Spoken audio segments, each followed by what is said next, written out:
Bonjour à toutes et à tous, Jacques Hérisson, photographe.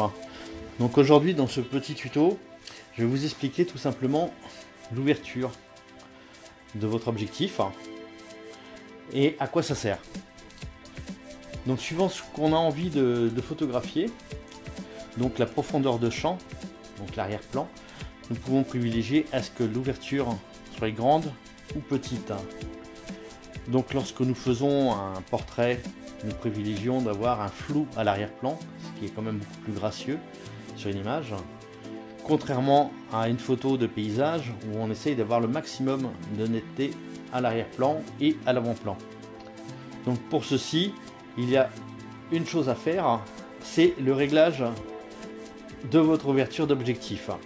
Donc plus l'objectif est ouvert, c'est-à-dire quand on réduit sur la bague le chiffre, donc là dans l'exemple j'ai un objectif avec une ouverture de 1,4, donc plus je vais ouvrir l'objectif, donc en le mettant sur la position 1,4, plus mon arrière-plan sera flou.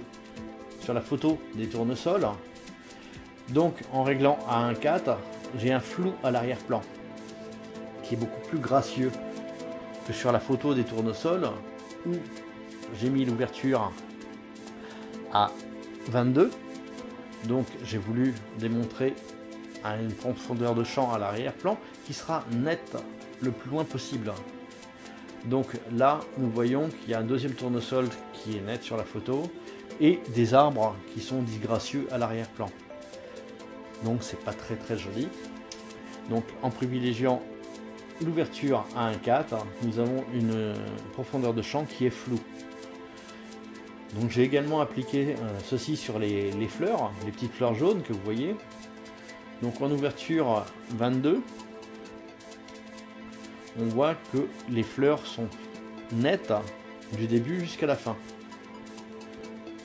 En mettant sur la focale 1,4 sur mon objectif, nous voyons qu'il y a juste un point de netteté sur les petites fleurs.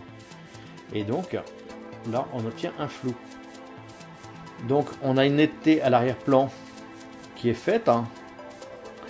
Tout ça en ouverture, en grande ouverture, en petite ouverture d'objectif. Donc tout simplement focale. Je me suis installé en ouverture 22. Et quand je me suis mis en ouverture 1,4, nous voyons que l'arrière-plan est flou.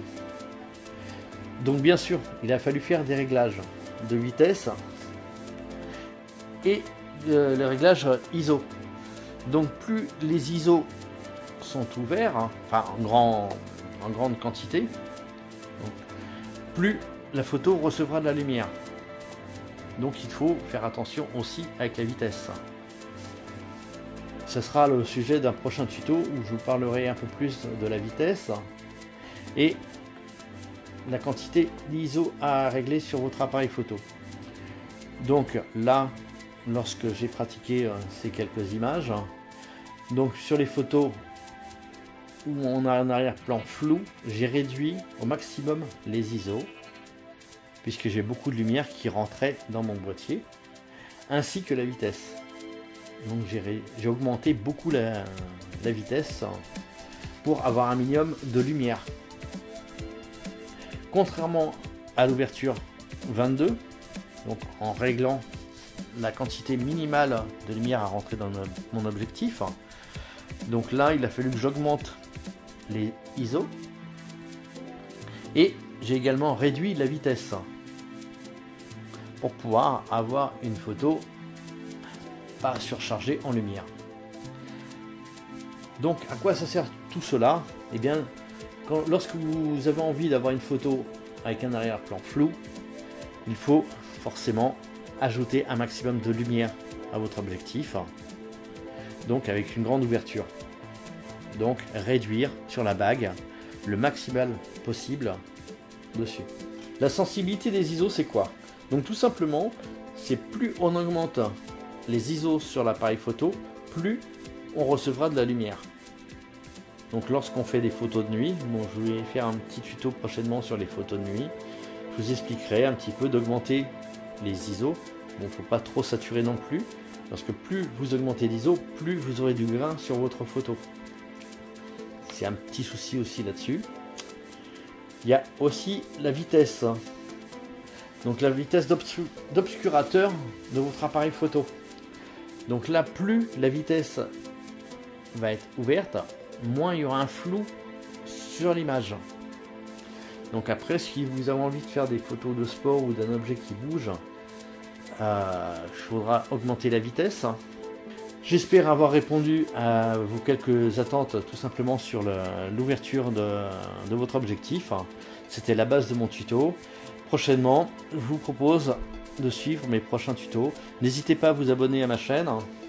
Ça vous permettra de suivre tous les tutos que je suis en train de préparer. Voilà, je vous remercie et je vous souhaite une très belle journée et surtout un très bon shooting.